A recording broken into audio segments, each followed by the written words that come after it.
ოჯახის ექიმი თამარ მურუსიძე. გამარჯობა ძვირფას რადიო მსმენელებო. თქვენ იცით რომ დღეს ჩვენ კარდიოქირურგიის სიახლეებზე ვისაუბრებთ. ბევრი რამ გვაქვს თქვენთვის ახალი და საინტერესო სათქმელი, ისე რომ მოგვისმინეთ ძვირფას რადიო მსმენელებო და მერე დაგვიკავშირდეთ რა თქმა უნდა, მე შეგახსენებთ რომ თქვენ უსმენთ საზოგადოებრივ რადიო ერთ ტალღაზე FM 104, 240 91 92 240 ისარგებლეთ ამ ნომრებით და დაგვიკავშირდით. რა თქმა უნდა წარმოგიდგინოთ ჩვენი გადაცემის სტუმარი. მინდა გითხრათ რომ ეს სტუმარი დღეს პირველად არის ჩემს გადაცემაში და ძალიან მიხარია რომ ახალი პიროვნება, ახალი სახე გადაცემის ისტორიის საქართველოს ექიმთა საზოგადოებამ, კარდიოქირურგებმა და არა მხოლოდ მათ, რა თქმა უნდა, იციან მის შესახებ ძალიან ბევრი რამ. დღევანდელი გადაცემის სტუმარი გახლავთ ისრაელის საქართველოს ერთობლივი კვლევითი კლინიკის ჰელსიკორის კარდიოქირურგიული დეპარტამენტის ხელმძღვანელი ექიმი კარდიოქირურგი ბატონი ლევან ქარაზანიშვილი. მოგესალმებთ ბატონო ლევან. გამარჯობა. დიდი მადლობა რომ მოვძანდით დღეს და მოდი დავიწყოთ ჰელსიკორთან დაკავშირებით. მინდა რამოდენიმე სიტყვით რომ ვთქვათ ბატონო ლევან, იმიტომ რომ მე ჰელსიკორის წარმომადგენელი აქ არ მყოლია და ძალიან მაინტერესებს ამ კლინიკის ირგვლივ ერთი ორი სიტყვა ვთქვათ თან ისრაელის საქართველოს ერთობლივი კვლევითი კლინიკა. ესეც საინტერესოა ხო, რა კვლევები მიმდინარეობს და რა სეგმენტით არის დაუშვათ ისრაელი შემოსული ამ კლინიკაში, რა საქმიანობთ. მოკლედ ჯერ მიმოიხილოთ თქვენი სამუშაო ადგილი ჰელსიკორი. დიდი მადლობა. ჩვენი კლინიკა ჰელსიკორი შეიქმნა 2014 წლის დეკემბერში. როდესაც პირველი გახსნა მოხდა, პირველი ოპერაციის გაკეთება ის 4 დეკემბერი 2014 წლის. ზოგადად ისტორია ესეთი არის, რომ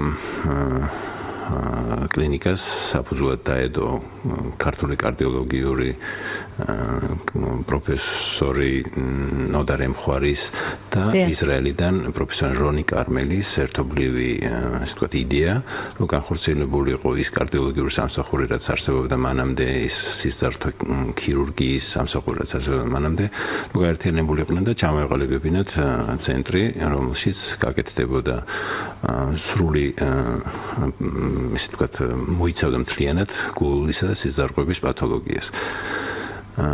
ისრაელის მხრიდან ეს არის პროფესორი რონი კარმელი და საქართველოს მხრიდან პროფესორი ნოდარე მხარი, რომელთაც ეს იდეა განახორციელეს და თავისთავად დამიკავშირდნენ მე, ესე ვთქვათ, ცდილობდნენ რომ ეს ყოფილიყო უმაღლეს დონეზე რაღაც აღჭურვილი კლინიკა, რომელსაც გარდა იმისა, რომ მხოლოდ კურნალობა არ არის, აქ არის ინოვაციები და ვთქვათ სამომავლო ხედვა.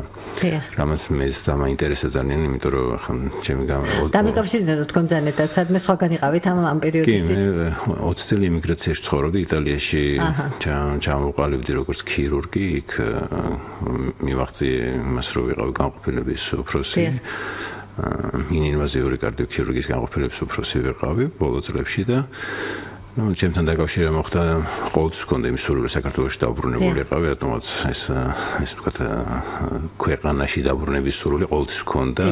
ძალიან კარგი რომ მქონდათ და დაბრუნდი. და მით უმეტეს რაღაც პერიოდის მერე უკვე შევიძინე ეს გამოცდილება, მინდოდა რომ ეს ყველაფერი არ ესე ვთქვათ არ დაკარგულიყო და არ ყოფილიყო ისე რომ გამეტარებინა მთელი ჩემი ცხოვრება ემიგრაციაში და ვთქვათ იქ დასრულებულიყო ჩემი კარიერა, როცა შემეძლო რომ ჩემი ქვეყნისთვის რაღაც გამეკეთებინა, უბრალოდ ეს რაღაც პატრიოტული მოტივები შეიძლება იმნამ ჩათვალოს რომ რაღაც ზედმეტია, მაგრამ ჩემთვის ძალიან მნიშვნელოვანია. არა, ერთი წამით არა იცით, დაიმახსოვრეთ სადღაც ჩერდით რომ გავაგრძელოთ მე ერთხელ მახსოვს ასეთი პიროვნება არაჩვეულებრივი მოღვაწე ქართველი აკაკი ბაქრაძე, ჩემი თაობის ცოტა უფროს და უმცროს მისი შესახებ ძალიან ბევრი რამ არის ცნობილი, ეს იყო ბრწყინვალე პიროვნება.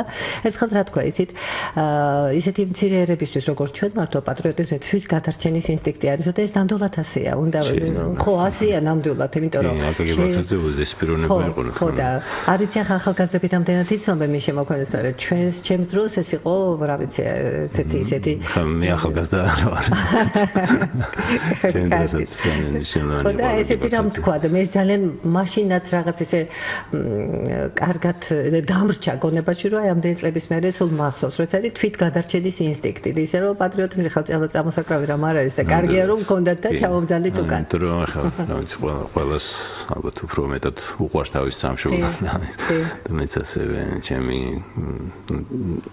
ჩემი ჩამოსვლის მთავარი მიზეზი ის იყო რომ მქონდა მუდმივი ტოლვა იქითკენ რომ აი ჩემ ქვეყანაში დაფუძნებული ყავი და ის რაც თქვა შევიძინე აქ მომეხმარებინა ჩემი ხალხისთვის და ეს ამისრულა ეს თქვა ჰელსიკორმა თავისი წინადადებით იმიტომ რომ ეს სხვა შემოთავაზებები მქონდა წლების განმავლობაში და ვცდილობდი ყოველთვის რაღაცნაირად ჩამოსულიყავი საქართველოში მაგრამ ეს შეთავაზებები ყოველთვის რაღაც ისეთ ჰაერში რჩებოდა თითქოს არასერიოზული იყო ყველაფერი და აქ რატომაც ესე ძალიან სერიოზულად დადგა ეს საკითხი თქო ჩემი ხედვა დაემთხვა აი მოწინავე საზოგადოების ხედვას რომელსაც მე ძალიან ვაფასებ იმიტომ რომ თუნდაც ისრაელი საქართველოსთან ესეთი წრი არის ექიმების პროფესორების და ისეთი საზოგადოება რომელთაც დაინახეს ის პოტენციალი რაც შეიძლებოდა რომ ყოფილიყო საქართველოში თქვენ ახლა მოგეხსენებათ რომ კარდიოქირურგია ძალიან განვითარებულია საქართველოში ძალიან ბევრი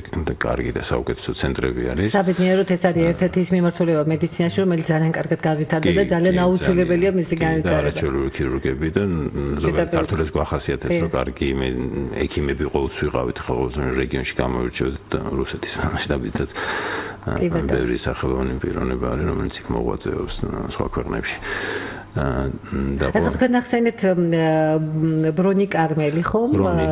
რონი კარმელი.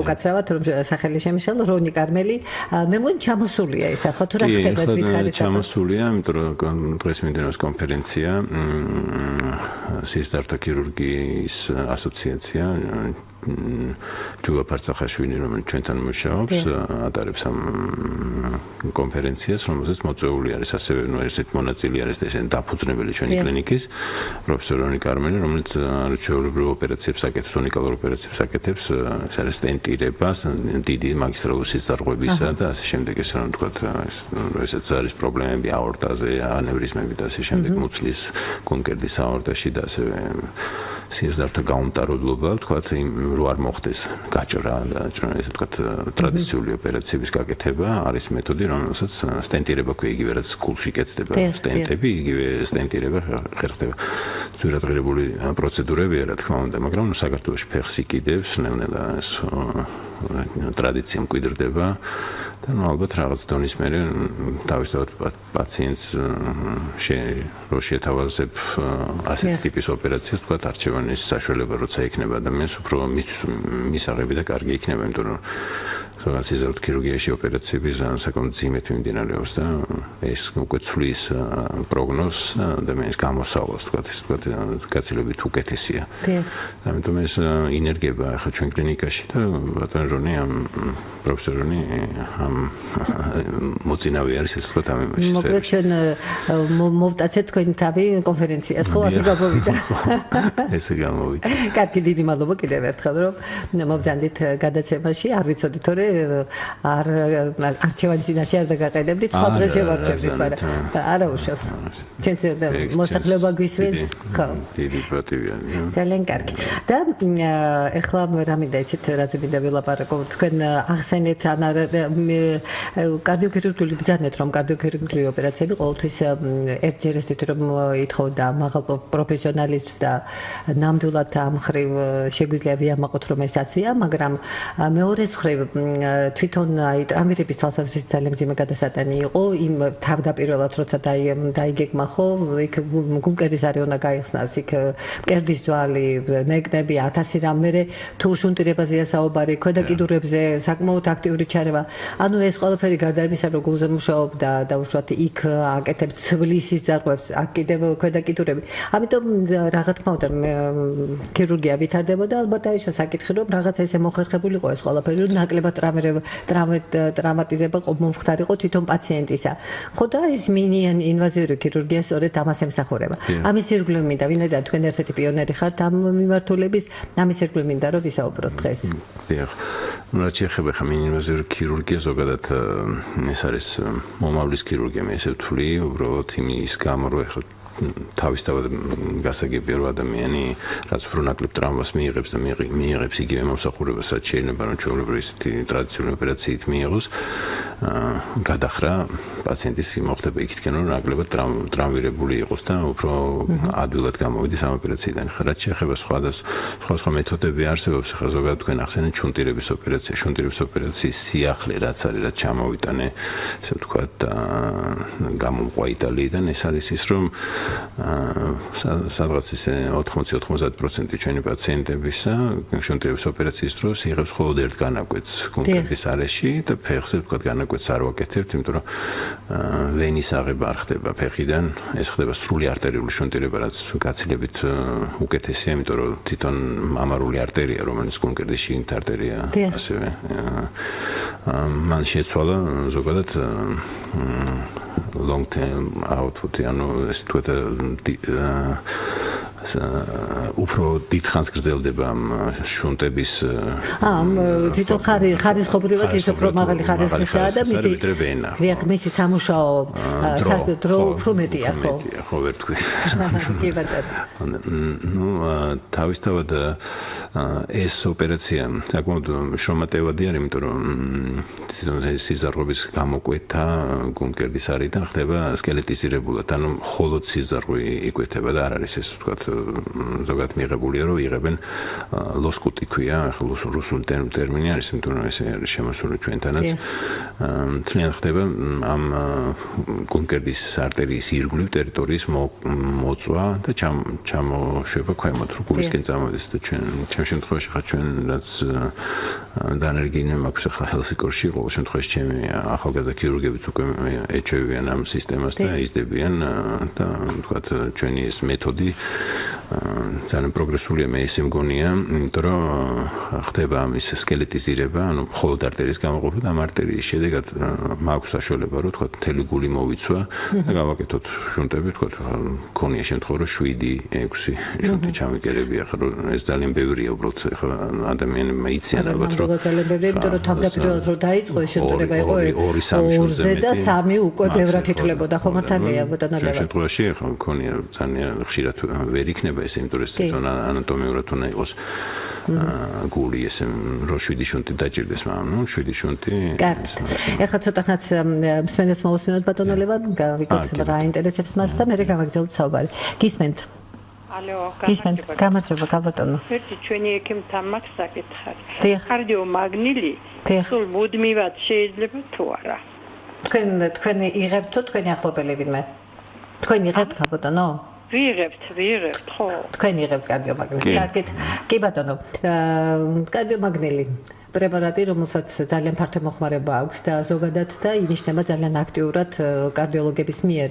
ბატონო ლევან, თქვენი დამოკიდებულება აინტერესებს მე. ეს კარდიომაგნილი შეიძლება რომ მუდმივად მიიღოს ადამიანი, უნდა ჭირდებოდეს, ამიტომ ახლა თუ ექიმის დანიშნულება არის და ეს მუდმივი ხასიათი უნდა ატაროს სამა, რა თქმა უნდა, კარდიომაგნილი აუცილებელია რომ მიიღოს. ამიტომ ეს ზოგადად ექიმმა უნდა გადაწყვიტოს და თავის ხანგრძლივობა უნდა გადაწყვეტოს ექიმმა, მაგრამ რაც აინტერესებს ჩვენ რადიო მსმენელს, რომ შეიძლება დაუშვათ გადაწყვეტა ექიმმა, რომ მთელი ცხოვრება სჭირდება, ეს მიღებული ვარიანტია, ხო? ეს აინტერესებს ალბათ. კი ბატონო.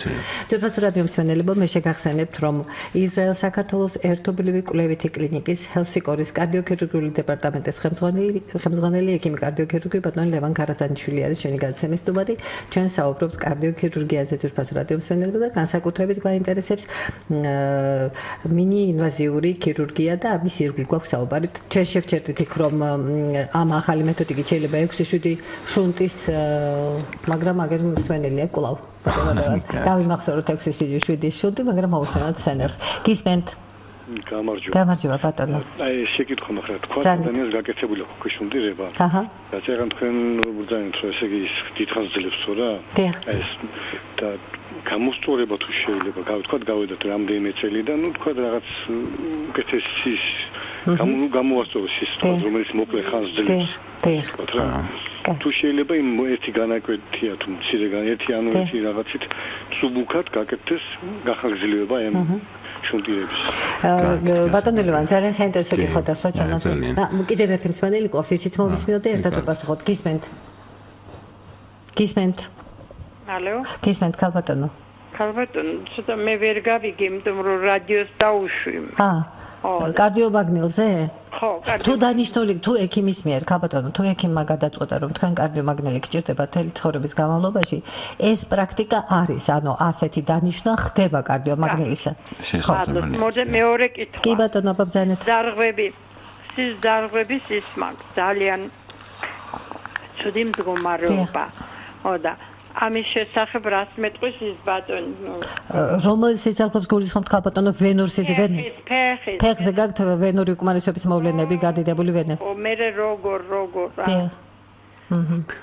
ახლა დავიწყოთ პირველი კითხვიდან. დავიწყოთ პირველი კითხვი. კი ბატონო. ქალბატონო, მაშინ რახან ქალბატონის კითხვა ამოვწუროთ და მე გადავიდეთ შუნდერებას. ახლა რაც შეეხება ვენებს, თუ ესეთი რთული მდგომარეობა აქვს ქალბატონს, რა თქმა უნდა, ჩვენთან კლინიკაში როგორც აღნიშნე პროფესორ უნიკარული და ჯუბა ფარცახაშვილი, რომელიც გერმანიაში იყო ეს სიზართა ქირურგი, ქალბატონს შეუძლია მოვიდეს ჩვენთან, არაჩვეულებრივი შედეგები აქვს ბატონ ჯუბას და შეიძლება რომ კონსულტაცია გაიაროს, არ არის ეს რაღაც ისეთი უფასო კონსულტაცია შეიძლება ხა მე არ მინდა რომ ისე ხალხს ზოგადად შეიძლება ეშინოდეს ექიმთან მისვლა რაღაცა, არ ჩვენთან არ არის ხა ესეთი სიტუაცია რომ რაღაცა ადამიანი ვერ შემოვა ექიმამდე თუ ფული არ იქნება რაღაცა შეუძლია მოვიდეს თავისუფლად ადამიანურად ჩვეულებრივად გაიაროს კონსულტაცია, არავინ არაფერს მithხოვს ამაში, უბრალოდ საინტერესოა რომ ექიმმა ნახოს სიზართა ქირურგმა ამ შემთხვევაში აუცილებლად. როგორი მდგომარეობა და რისი გაკეთება შეიძლება, იმიტომ რომ აქ უამრავი პათოლოგია შეიძლება იყოს თანხლები და ასე შემდეგ. რაც შეეხება განმეორებით ოპერაციაზე იყო ეს ლაპარაკი. უკვე კლასიკურად ადრეულ გაკეთებულა. შესაძლებელი არის ესე ვთქვათ ძალიან დიდი პრაქტიკა და გამოცდილება მაქვს მე თვითონ მიღებული იტალიაში, იმიტომ რომ იტალიაში კარდიოქირურგია გაცნობით უფრო ადრე დაიწყო, ესე ვთქვათ, ვიდრე საქართველოში. საქართველოში კარდიოქირურგიამ ფეხი აიდგა 2000 წელს და ესე შემდეგ. და იტალიის გამოცდილებიდან ეს რას ნიშნავს, რომ ესეც რაღაც უკვე იქნება, ესე ვთქვათ, ავადმყოფების ის არმია, რომელსაც ოპერაციებს გაკეთებული, რა თქმა უნდა, მათ შორის არიან ისეთი ავადმყოფები, რომელსაც განმეორებით ოპერაცია ჭირდება და ახლა საქართველოში უკვე წამოვიდა ეს ტენდენცია, რომ ის პაციენტები, რომელსაც 10-15 წლის წინ გაიკეთეს ოპერაციები, მათ შეიძლება რომ დაჭირდეთ განმეორებით ოპერაცია. და ხშირ შემთხვევაში ეს ოპერაციები, რა თქმა უნდა, უფრო რთული არის, იმიტომ რომ იქ შეხორცებით პროცესები არის, გული მთლიანად არის შეხორცებით გარემოში, ამიტომ ეს ოპერაცია თავისთავად რთულია. ამ შემთხვევაში მინი ინვაზიურ ოპერაციაზე გააჩნია რა პათოლოგია არის, რა თქმა უნდა, შეიძლება მაგაზე ლაპარაკი, მაგრამ ზოგადად ესეთი ოპერაციები უფრო უსაფრთხოების მიზნით კეთდება სტერნოტომიით, განმეორებითი სტერნოტომიით.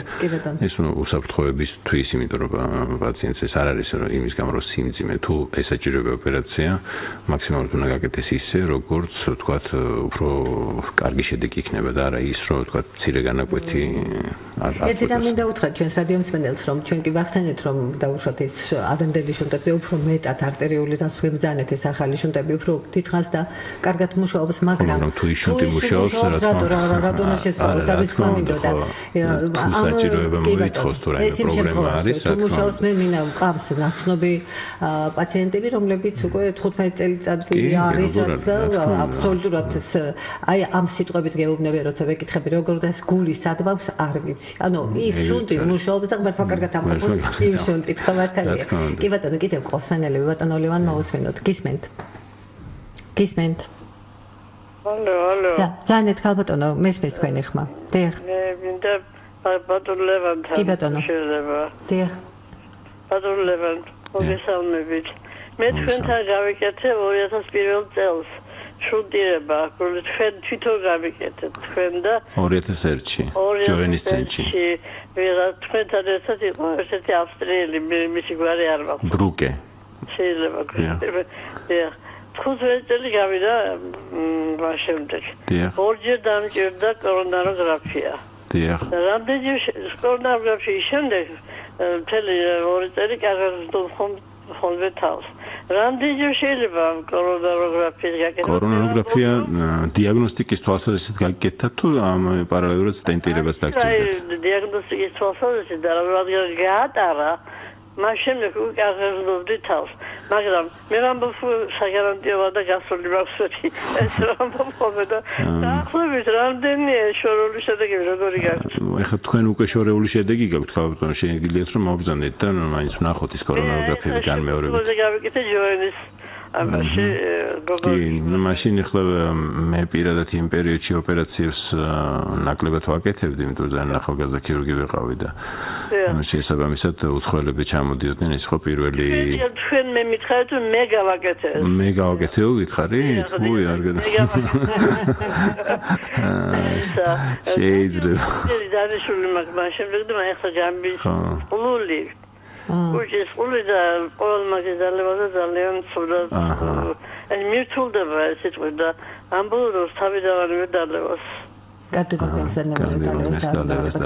ქალბატონო მე მგონი ბატონმა ლევანმა თქვენთვის შესანიშნავი შემოთავაზება გაგიკეთათ ახლა რომ მიბრძანდით ნახეთ ჰელსინკოში ბატონი ლევანი თვითონაც 2001 თქვენი სახელი და გვარი ნაცელო დორიძე კარგი ქალბატონათელა მობრძანდით და გელოდებით დიდი პირადად გაესაუბრეთ და უფრო ჩამოყალიბდებით მე მგონი თქვენს პრობლემების და მკურნალობს კიდევ ერთი სვენელი კოსმოსის მიდათ ბატონი ლევან გისმენთ ალო გისმენთ ქალბატონო გამარჯობათ ქალბატონო თამარ მოგესალმებით მივესალმებით თქვენს სტუმარს დიდი პატივისცემით მოგესალმებით და ასე შეკითხვა მაქვს საერთოდ ადრე ვატარებდი დაბალ წნევას მქონდა ხოლმე ყოველთვის 90 50 100 60 ეს იყო მაქსიმუმი ჩემი და ეხლა აი ამდის დღეს მაგალითად გავიზომე წეღან და 128 91-ზე და მაჯა 78 და კუნელი შალბალახა გადაბალახა პიტნა კორვალული ეს მიჩია კარდიოლოგმა და თავისი ეს რო ამდის ძალიან გულისნებები ამის ცოტა დამაფრთხო თითქოს და თქვენ რას გრძნობთ ახლა აი 128-91-ო რას გრძნობთ აი როგორ გრძნობთ რომ წევა მოიმატა რა გაწუხებთ მითხარით ისიც რა აი თითქოს დამიმძიმდა გულის არე და სუნთქვას ცოტას მიკრავს და აი ადვილად ვიღლები ძალიან რამდენი წელი ბრძანდებით ბოდიში ეს კითხვა ბოდიში ასაკი აინტერესებს ბატონო 53 იცით რა ხა ზოგადად ეს წნევა თქვენთვის უკვე უჩვეულო არის ალბათ იმიტომ რადგან ისე მიჩვეული ყავით ამ წნევას და აუცილებელი იქნება რომ გამოკვლევები ჩაიტაროთ იმიტომ რომ თქვა ეხოკარდიოგრაფია თუ გაქვთ გაკეთებული ელემენტარული ელექტროკარდიოგრამა თუ გაქვთ გადაღებული და რაც თუ არაფერი არ გაქვთ გამოკვლეული ახლა ის ბალახეული რა თქმა უნდა ახალგაზრდა და ალბათ ნუ ახლა ბალახეულობის დალევა კარგია ისე ზოგადად მაგრამ თუ თქვენ თვითონ გრძნობთ იმას რაღაც სიმპტომები გაქვთ ჰაერის უკმარისობის და თუნდაც ეს გაწუხებთ ეს წნევა გულის წნევა მომატებულია მართალია მობრძანდით მაშინ იქნება რაღაც უფრო ჩავეძიოთ და გამოვიკვლიოთ რაიმე პრობლემა რო არ გამოგვეპაროს უბრალოდ ელემენტარულად კარგით კი ბატონო მე მგონი თქვენს უნდა ისარგებლოთ ამ შემოთავაზებით მოკლედ ვისაც შესთავაზებთ დღეს ბატონი ლევანი მისვლას ყველა ისარგებლოთ ამ შემოთავაზებით და გაესაუბრეთ თუმცა მინდა გითხრათ რომ აი მე როგორც თერაპევტი გეტყვით გირჩევთ რომ ის თქვენ ნაკრები სანამ მიხვალთ ბატონე ლევანთან შეგიძლიათ გამოიყენოთ აბსოლუტურად ეს ცოტა დაგამშვიდებთ მე თქვენ წნევაში ერთადერთი ის მაღელვებს რომ თქვენთვის არის 128 ნამდვილად არ არის მაღალი თუმცა 91 ცოტა შემაწუხებელია ანუ თუ დაგჭირდათ ქალბატონო რაღაც მინიმალური ჩარევა გიპოტენზიური საშუალებების მიღებისა რომელსაც ჩვენ არაერთხელ გქონია ამ თემაზე საუბარი და არის დამარეგულირებელი მთელი რიგი პრეპარატები რომელიც უნდა შეირჩიეს ინდივიდუალურად დაუშვათ გირჩიათ ექიმმა რომ მთელი ცხოვრება რაღაცა დოზით ეს მარეგულირებელი უნდა დალიოთ არ შეგეშინდეთ ამის არაფერი ამაში საგანგაშო არ არის ჩემი დამოკიდებულება ასეთია ბატონო ლევან ჯობია დალიოს ის მარეგულირებელი და მოიწესრიგოს ვიდრე კონდეს დაუშვათ ასეთი აუცილებელი იქნება რომ უბრალოდ მივიდეს სპეციალისტთან კარდიოლოგთან მინიმალური კვლევები ჩაიტაროს მინიმალური ამაში შეიძლება არაფერი გამოგვეპაროს კი ბატონო ამაში ალბათ ანალიზების რაღაცა პაკეტიც შევა კარგით კი ბატონო კიდევ ყავს ერთი სვენელი გისმენთ ალო გისმენთ ქალბატონო თამარ თუ შეიძლება კითხვა მაქვს ასეთი მოსინცილე არის ვერთან თუ რამე და ახალი ოპერაციის თვალსაზრისით. კარგი, დიდი მადლობა. მშვენიერი კითხვა, მშვენიერი თემა წამოჭრა ჩვენ რადიოს სვენელმა ბატონალევან. სიციმი არითმია ზოგადად ახლა დიდი ესე თქვა ტენდენცია არის იქითკენ რომ ქირურგიული მეთოდითაც ხდება მოცემცი არითმიების მოხსნა და თავისთავად ახლა შეიძლება ქირურგიული მეთოდი არ იქნეს გამოყენებული, მაგრამ არის სხვა მეთოდები რომელიც შეიძლება რომ განხილული იქნეს და უბრალოდ პაციენტი უნდა შეფასდეს რა მისი მდგომარეობა თუ წამლებით შესაძლებელია მაშინ წამლებით თუ არა და ესე შეიძლება აბლაცია ქვია ესეთი მეთოდი არის რომელიც ვთქვათ იმ არასწორი გზები რომლებიც გადაეცემა ჩვენს გულს და გულს ესე ვთქვათ ათამაშებს ესე იმ გზების მოწვა ხდება ესე ვთქვათ აბლაცია ამას ნიშნავს და ნუ შესაბამისად რითმი აღდგება სინუსური ძალიან კარგი შედეგები აქვს ბოლო პერიოდში ამ მეთოდს შეგიძლიათ რომ მოგმართოთ ჩვენთან ჩვენთანაც ახლა თავისთავად ეს ყველაფერი შესაძლებელია. ეს ამ შემიძლია ვთქვა რომ ეს დიდი ხანია დანერგილია ეს მეთოდი, ძალიან ბევრი ქირურგი ჩვენი სამამულო ქირურგი ფლობს ამას და აკეთებს ძალიან წარმატებით. ეს აღარ მიეკუთვნება რამე გარკვეული სირთულის მატარებელ ჩარევას ხო მართალია. ამიტომ თვითფაც რადიო მსმენელები ოღონდ ამას წვეთს რა თქმა უნდა. რა თქმა უნდა, სპეციალისტმა გააძლოს შეიძლება შეუქცევადი იყოს უბრალოდ თუ ქრონიკული ფორმა არის და რაღაც შეიძლება სხვა ტიპის პათოლოგიასთან კონდეს საქმე მიტრალოს საქმის პლასტიკა. ნებისმიერ ქირურგიულ ჩარევას განაპირობებს დაავადების ესა თუ ის ფორმა. ამ მიმართულებით მე მინდა ერთი კითხვა, ჩვენ ვთქვით რომ ამაზე უნდა ვისაუბროთ, იგივე ის მინი ინვაზიური მეთოდებიც არ არის ყველაზე და ყოველთვის გამოსაყენებელი, ხო მართალია ბატონო ლევან, მასაც თავისი ჩვენებები აქვს. თავისთავად ახლა მცირე განაკვეთით როცა კეთდება ხოლმე ხა ჩემთვის ახლა ყველაზე მნიშვნელოვანი არის ის რომ სამომავლო პერსპექტივებსაც რაც შეეხება ხა მინი ინვაზიურ ქირურგიაში ტექნოლოგია ძალიან მნიშვნელოვანია და ეს ტექნოლოგიური წინსვლა ჩვენი კლინიკისთვის არის ფუნდამენტალური, რაც ყოველწლიურად ხდება რაღაც განახლება და ესე ვთქვათ წინ მივიწევთ, რა თქმა უნდა ყველაფერი ფინანსებთან არის დაკავშირებული და საბედნიეროდ სახელმწიფო ასრულებს თავის პროგრამას და ამ პროგრამის ფარგლებში შესაძლებელი ხდება, რომ ჩვენს განვითარდეთ. მინი ინვაზიურ ქირურგიაში მე გულისხმობ ვთქვათ აი სარქლოვანი პათოლოგიები ძალიან ხშირად არის ხოლმე რომ მცირე განაკვეთით შუნტირებაზე ხოდა მეტყვი პათოლოგია არანაკლებად მნიშვნელოვანია, ხო? თუნდაც ახლა გუშინ გავაკეთე ერთი ოპერაცია, ახალგაზრდა ქალბატონის 60 წლის მას გამოუწონეთ აორტის სარქველი, რომელიც სულ რაღაც 5 სანტიმეტრიანი განაკვეთით ახლა ეს შეიძლება წარმოუდგენელი იყო მანამდე, მაგრამ ნუ დღესდღეობით ეს თავისუფლად შესაძლებელია და უპრობლემოდ ხერხდება იმ ზუსტად იმ ტექნოლოგიური განვითარების ფონზე, ანუ ეს სხვა დანადგარებია, რომელიც საჭიროა. ხო, დანადგარებით საინტერესოა ეს ასეთი ოპერაციების ჩატარება მოითხოვს მატერიალურ-ტექნიკურ ბაზას ძალიან მაღალი დონისას და რა ხდება. მაგიტომაც ჩვენ თავიდან რომ ვლაპარაკობდით ჩემ ჩამოსვლასთან დაკავშირებით, ზუსტად ეს იყო, რომ ჩემ თავი პირობა იყო ის, რომ მე საქართველოს ჩამოსვლა, ვთქვათ, ესე ვთქვათ, თვითმიზანი კი არ იყო, მინდოდა ისე ჩამოსულიყავი, რომ ჩემ პროფესიით უკან არ დამეხია და ვთქვათ, მქონდა საშუალება წასულიყავი და წინსვლის გარდა უკან დახევა რას ნიშნავდა, რომ ახლა თუ ტექნოლოგიური ბაზა არ მექნებოდა, შეუძლებელია რომ იგივე გააკეთო, რაც იქ აკეთებ, ხო? რასაც ევროპაში ხა განვითარებული ქვეყნების, იტალიაში კარდიოქირურგიული ტექნოლოგიები უმაღლეს დონეზე არის და შესაბამისად ხა საქართველოს მქონდა იმის მოთხოვნა და არა იმიტომ რომ ვთქვათ, აი თუ ეს ოღონდ საქართველოს ჩამოვიდე და ვთქვათ ყველაფერზე თანახმავ ვიყავი, ესე არ იყო. ხო და ნუ რადგანაც ამან გაამართლა, იმიტომ რომ თავისთავად ესე გამოჩნდა ესეთი ხალხი, რომელსაც ეს ამაში დაინახეს პერსპექტივა და მომავალი და თუნდაც ხალხისთვის რაღაც ეს შვეების და ის მიცემა. ეს მინი ინვაზიური ქირურგია ძალიან კარგად მუშაობს ჩვენთან. მიტრალურ სარკმლის პლასტიკები, ანუ შეკეთება, მიტრალურ სარკმლის გამოცვლა, აორტის სარკმლის შეკეთება, მისი გამოცვლა, აღმავალი აორტის 19 წლის ბიჭს გაუკეთეთ, აღმავალი აორტა ქონდა გადიდებული ძალიან, სულ რაღაც 4 სანტიმეტრიანი განაკვეთით შევძენით მინიმალურად, რომ ეს აორტის აღმავალი აორტა გამოგვეცვალა, მხოლოდ იქ სარკმლოვანი პათოლოგია არ იყო, ანევრიზმული გაგანიერება ქონდა აორტაზე. ეს ყველაფერი შესაძლებელია მხოლოდ ამ ტექნოლოგიური დანადგარებით და ასე შემდეგ. კი ბატონო, დაუბრუნდებით კვლავ ასეთ არაჩვეულებრივ ოპერაციებს, ოღონდ ორი მსვენელი გველოდება მათ მოვასწრებთ. გისმენთ. ალო, გამარჯობა. გამარჯობა, ქალბატონო. აი, ბოდი შეკითხვა მაქვს ასეთი. საერთოდ ვიღარ მაღალწევიანი. გამოდი მეწელია ვღებულობ პერიკლივ პლუს. ხდება დამირეგულირდა. ну თავისად 180 ან 70 და 120 იშვიათად თუ ამეწევა კაპტოსპრესაში. ეხლა კარდიოგრამ რო გადავიღეს პოლიკლინიკაში ექიმა გამომიწერა ამლესა.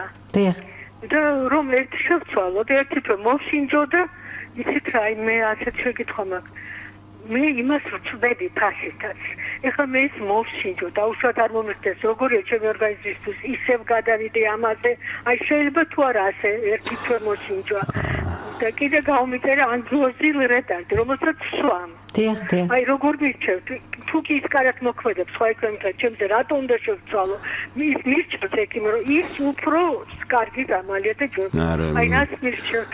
მე გავიგე ქალბატონის კითხვა ძალიან ჩემი აზრით მე ხლა რა თქმა უნდა კოლეგა არის და ალბათ მისი мотиваცია ექნება, მაგრამ მე არ ვარ იმის მომხრე, მე თვითონ პირადად არ ვარ იმის მომხრე, რომ რაც მუშაობს ზოგადად და მით უმეტეს თუ შედეგიანი არის ეს რა არის ახლა თვითონ ის ჯგუფი შეიძლება არ იცვლებოდეს ეს ამ ფარმაკოლოგიური პრეპარატის დასახელება იცვლება მხოლოდ სადღაც მზადდება რომელიღაც სხვა ქვეყანაში და შეიძლება თქვათ ვიღაცას ეგონოს რომ უკეთესია, მაგრამ ის რაც მუშაობს ამ ეტაპზე ქალბატონი კარგად არის და ეს არაჩვეულებრივი პრეპარატი უამრავი ადამიანი ხმარობს ამ პრეპარატს და თავისთავად ფასიც უფრო დაბალი აქვს შესაბამისად ეს არ არის საჭირო რომ რაღაც ის შეცვლა და ვითომ უფრო კარგის ჩემი აზრით, იმიტომ რომ თუ მუშაობს თქვენ პრობლემები არ აქვს ქალბატონი როგორც მე მივხვდი და რატო უნდა შეცვალოთ თქვათ ის რაც შედეგი გამოიღო და შენებად მუშაობს. იმიტომ რომ ამას შეიძლება პირიქით დაარღვიოს რაღაცა ის რითმი, რომელშიც თქვენ ახაზე ხართ და შეიძლება მე უკან დაბრუნება ძალიან გართულდეს და უფრო მეტი პრეპარატები დაგჭირდეთ და ასე შემდეგ. ამიტომ ნუ დაარღვევთ იმ ბალანსს, რომელშიც ხართ. ახლა არ არის საჭირო ზედმეტი პრეპარატები არასოდეს. კარგით, ბატონ ლევან, კიდევ ორი მსვენელი ყავს, ორივეს მოусვინოთ და მე ვიპასუხოთ. კარგით. გისმენთ? გისმენთ, ქალბატონ? ხო. დიახ. ბატონ ლევანს უცხარეთ, რომ მე მარჯანიშვილის 53 ზარხსა იმაში ვიყავი და გავისინჯი ყველაფერი. ეს ორივე ფეხი.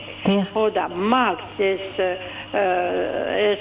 მე მაგს ახალი გაკეთებულია. ხო და როგორ ვქნა? გამოდგება თუ არა ეს ბატონ ლევანთან? ის ქალბატონია რომელსაც ფეხებზე პრობლემა ვენების პრობლემა აქვს. ის ვარ მე მიჭირს ფეხებზე. გადაადგილება გიჭირთ ქალბატონო? გადაადგილება გიჭირთ? გაითიშე, კარგით. მეორე კითხვაც მოვისმინოთ და ერთად ვპასუხოთ. გისმენთ? გამარჯობა ქალბატონო თამა. გამარჯობა ქალბატონო. მირესალმები თქვენ სტუმარს. ესეთი შეკითხვა მაქვს ექიმთან. დიახ. როცა გული მაქვს აჩქარებული, ხო, პულსი. დიახ. მაშინ ვღებულობ ექიმა მითხრა, როცა მოძრაობ ძალიან ამიჩქარდება გული და კონკორ 5. დიახ. აი გუში მქონდა 90 პულსი. დიახ. ხო და ეგრე დავლიე გუში, ხო? რომ მივიღე დღეს მქონდა უკვე წნევაც 115 და პულსი 68 და გულის წნევა 73. ხო და შეიძლება ასე მიღება როცა ამიჩქარდება პულსი და კიდე რა მაინტერესებს ექიმთან შეკითხვა მაქვს. აი როდესაც თქვათ გულის წნევა არის 73 და პულსიც 73, ეს შეიძლება ასე იყოს? გულის და თქვენ ამბობ მინიმალურ ციფრს. კარგით. 73 დავიმახსოვრე, ეგეთ ჩავიწერე ქალბატონო, აუცილებლად გიპასუხებ და კიდევ ერთი მსმენელი ყავს. გისმენთ? ალო. გისმენთ ქალბატონო? გამარჯობა. გამარჯობა. მე მაინტერესებს, როდესაც ავადმყოფს პაციენტს აქვს მკერდის ძვლის დეფექტი, აი ამ შემთხვევაში გულმკერდის ყრუში რა ცვლილებები შეიძლება და მოხდეს და თქვენს პრაქტიკაში აი ოპერაციული ჩარევა და ასე შემდეგ როგორ ხდება და როგორ უნდა მოიქცეს ასეთი პაციენტი? რა დეფექტია ეს? ხომ არ შეგიძლიათ გითხრათ ქალბატონო? სხვადასხვა დეფორმაციები, მაგალითად მეწაღისებური კი ბატონო. და ასე შემდეგ. კარგი. კონკრეტულად კი არა, თქვენ ზოგადად გაინტერესებთ, ხო? გასაგებია, გავიგე, მე მეგონა კონკრეტულ პიროვნებაზე იყო საუბარი. მოდით მივყვეთ მაშინ ასე და კონკურსთან დაკავშირებით, ხო? თუ ვენებთან დაკავშირებით უპასუხოთ, ხა მესმის შეიძლება გადაადგილება უჭირს ქალბატონს და მივიდა ალბათ იქვე ახლოს სადაც იყო.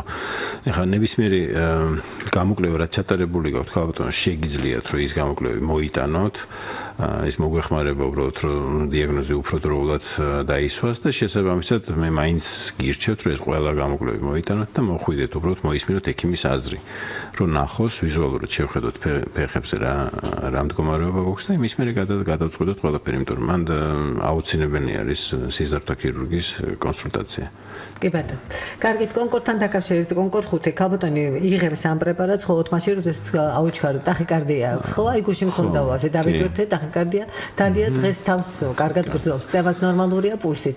თქვენი დამოკიდებულება ამ პრეპარატთან? არა, რა თქმა უნდა, ძალიან კარგია რომ ეს ამ პრეპარატს იღებს, მაგრამ ალბათ ახლა ეს ესეთი თამაშები არის ხოლმე წნევების და ზოგადად ამ რითმის, ზოგადად ალბათ უფრო სწორი იქნება რომ შეერჩეს ეს პრეპარატი, რომელიც მუდმივად ყოველდღიურად იქნება დანიშნული და რომ თავიდან ავიცილოთ ესეთი უეცარი აჩქარებები, იმიტომ რომ ამან შეიძლება უბრალოდ წარმოშოს მერე თრომბი და თრომბული მასების მიგრაცია და ამ შემდეგ შეიძლება პრობლემატური იყოს. ამიტომ მაინც ყოველთვის მივიდივართ იქითკენ რომ აუცილებელი არის ექიმის სპეციალისტის გამოკვლევა, სპეციალისტის რომელიც ახლა ის და თუ საჭირო არის ამ მიმართულების პრეპარატების დანიშნა, კარდიოლოგი დანიშნავს იმ დოზას შეურჩევს, რაც ყოველდღიურად მოხმარებიანი იქნება, მაგრამ თუ რაღაც დატვირთვა მოხდა, შეიძლება დოზის გაზრდა ერთჯერადად, ეს სხვა მომენტია.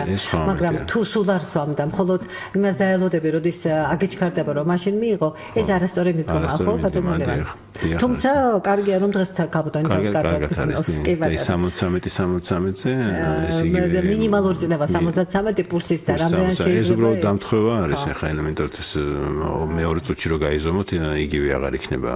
ასეთი იდეალური დამთხევა ალბათ ელექტრონული ის არის, ქვია ზომა, კი ბატონო და ასე მოხდა. ყოველ შემთხვევაში ასე ეს დამთხევა ამ წუთში არაფრის მანიშნებელი არ არის, არ შეგეშინდეთ და მკერდისმის დეფექტი ოპერაციების შემთხვევაში რა სხვადასხვა დეფექტი დაუშვათ რა ხდება. შეიძლება თუ არა რომ თუ მკერდისმის დეფექტია, გულის რამე პათოლოგია, გულსიზარდო რამე პათოლოგიასთან გულსიზარდო პათოლოგიასთან ახლა ნაკლებად შეიძლება რომ ამას კონდეს შეხება, იმიტომ რომ ბევრ ადამიანს აქვს ესეთი დეფექტი, ეს არის ჩანასახონ დონეზე, ეს თქვათ ბავშვის განვითარების დონეზე, მუცლის მუსლათყოფნის პერიოდში ხდება ხოლმე ეს დეფექტის ჩამოყალიბება და ამიტომ ამას არავითარი კავშირი არ აქვს გულის პათოლოგიებთან. რაც შეეხება ოპერაციები, ბევრი ოპერაცია გამიგეთებია ეგეთ პაციენტებში.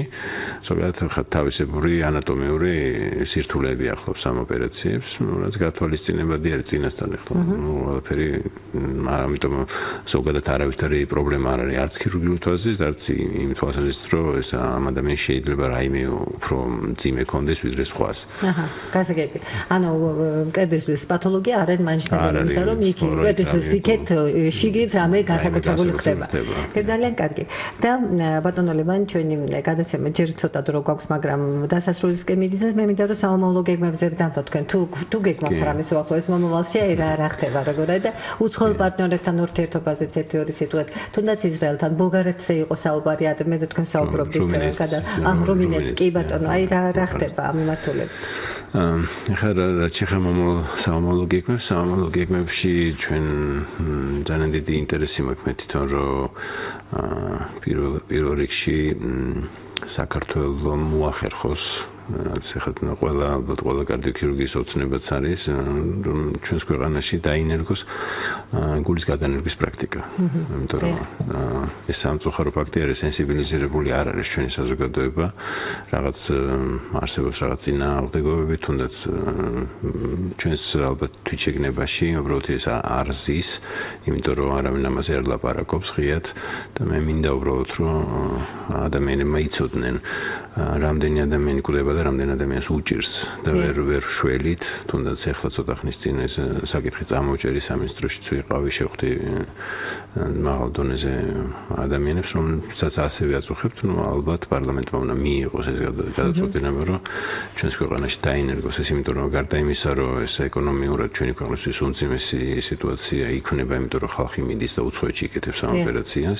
ძალიან დიდ თანხებთან არის ეს თანხები გაედინება ჩვენი ქვეყნიდან, მაგის გარდა ვისაც ამის საშუალება არ აქვს, ის ელემენტურად კვდება. ეს ადამიანი და ეს არის დიდი უბედურება, იმიტომ რომ სულ ახალგაზრდა ადამიანი ცოტა ხნის წინ ვერ მივეშველე ვერაფრით, იმიტომ რომ შეუძლებელი იყო ოპერაცია, მხოლოდ გულის გადანერგვა ჭირდებოდა და ჩვენთან ეს კანონი არ არის და პრაქტიკულად ჩვენთან სამავტყოფოში დაიღუპა ეს ადამიანი, მიუხედავად ყველაფრისა, რაც ვეცადეთ ყველანაირად ეს ძალიან მძიმე არის და ეს არის მომავლის პერსპექტივა, რაც ვფიქრობ და რა არის რისთვისაც ვემზადებით ყველანი, არ მარტო მე როგორც ქირურგი, ერთელი ჯგუფი არის ადამიანების, რომელსაც ეს უნდა ინტერესებს. აი ამ გუნდს წარმატების გუნდი თქვა დავუშვათ, აი წარმატებული გუნდი ვინ შედის ამ გუნდში ბატონო ლევან?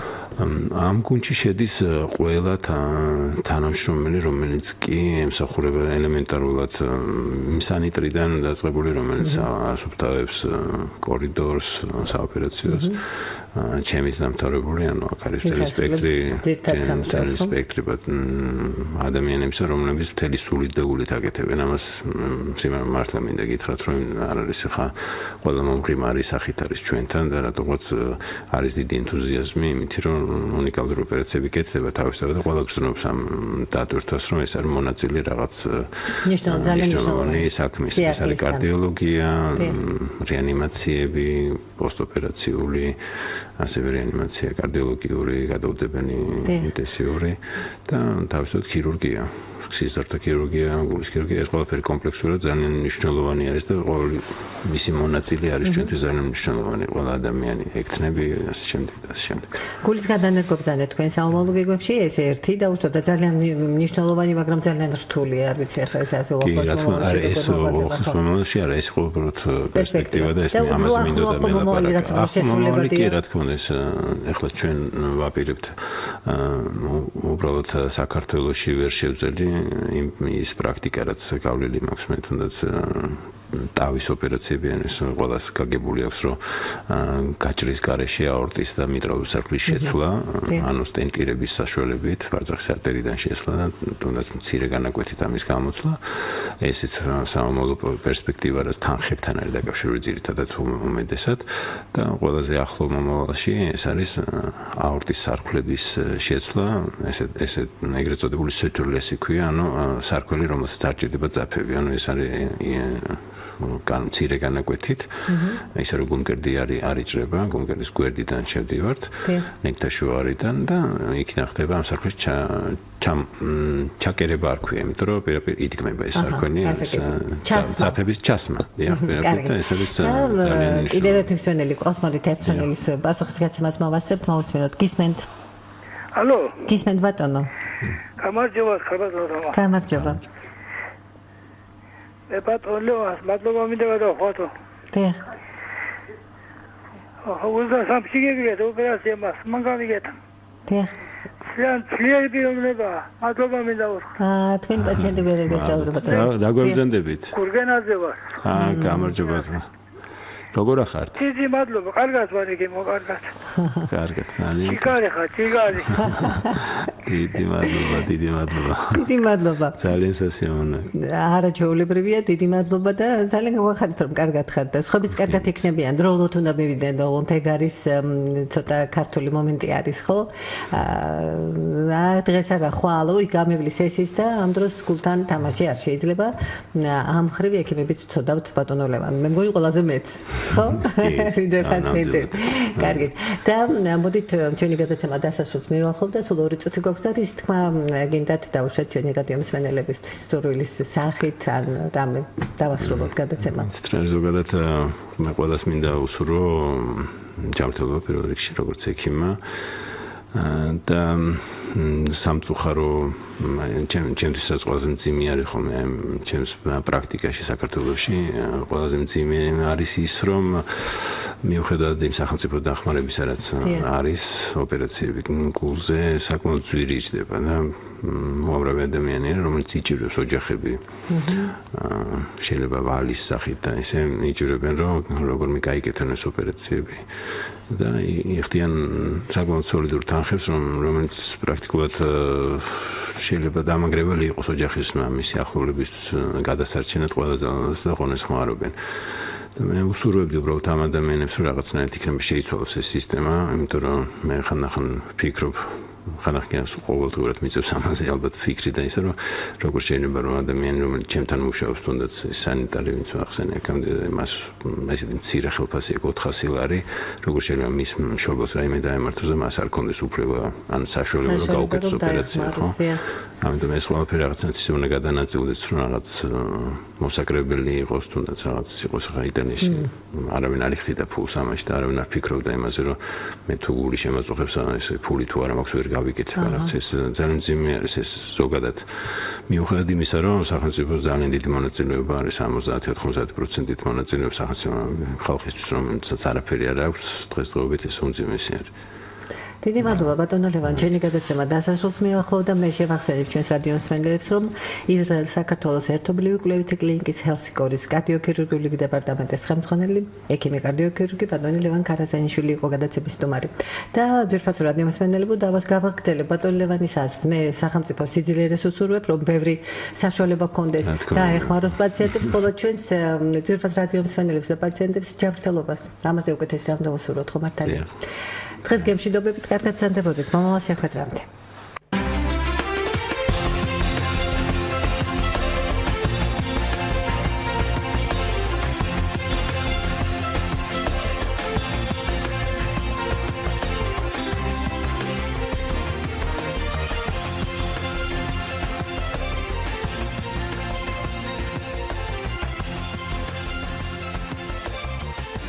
ოჯახის ექიმი თამარ მურუსიძე